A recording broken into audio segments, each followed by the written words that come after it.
If you're 35 years of age and you're currently on a student visa in Australia and your program is about to finish, you don't have to panic, because I have been sharing about some of the things that you can do for you to be able to get another pathway for yourself and end up having a permanent residence at the end of the day.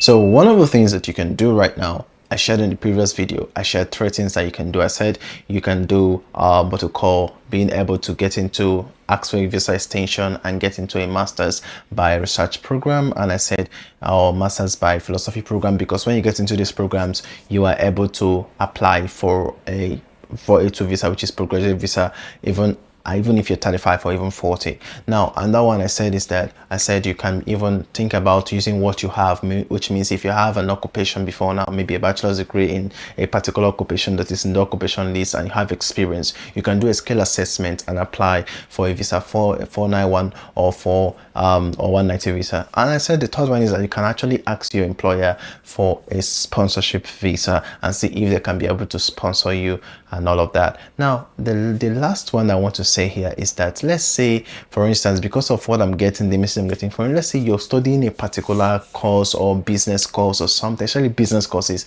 or these educational courses, business courses that don't have like a pathway. Like even if they have pathway, it's gonna take like ages for them to be able to come out in the skill occupation list. They don't always come out, they are not always available and all of that. So if you're in that category, so one of the things you can do, instead of probably packing your bags and everything, I can actually advise you that you actually talk to the same agencies that help you to get a student visa, some of these agencies, and tell them to actually help you to process a visa or a student visa for New Zealand. Yes, New Zealand is one of, like, it's actually a good country as well. You might consider going to New Zealand because it's one of the best places to actually be apart from Australia. It's like a sister to Australia. So because in New Zealand you can do a 1-year program, so don't worry about 2 years. New Zealand have masters that is 1-year program. So when you do your 1-year program, you get, at least in New Zealand, they don't have at the moment no restriction for applying for the postgraduate visa, so you can actually apply for, at least when you do that 1 year, you can apply for what to call your postgraduate visa in New Zealand, and they will give you what to call 3 years postgraduate visa.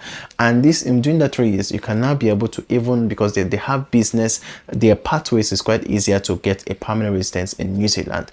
You know, it's quite easy over there. Then as a business person, you can even get a permanent residence during those 3-year period while you postgraduate visa.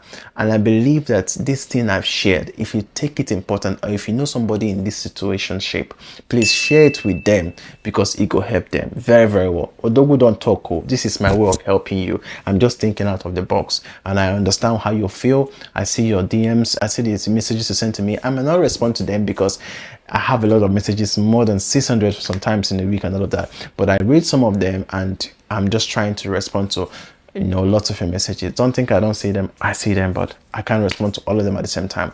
Do take care of yourself, and I hope this helps you. Have a beautiful day.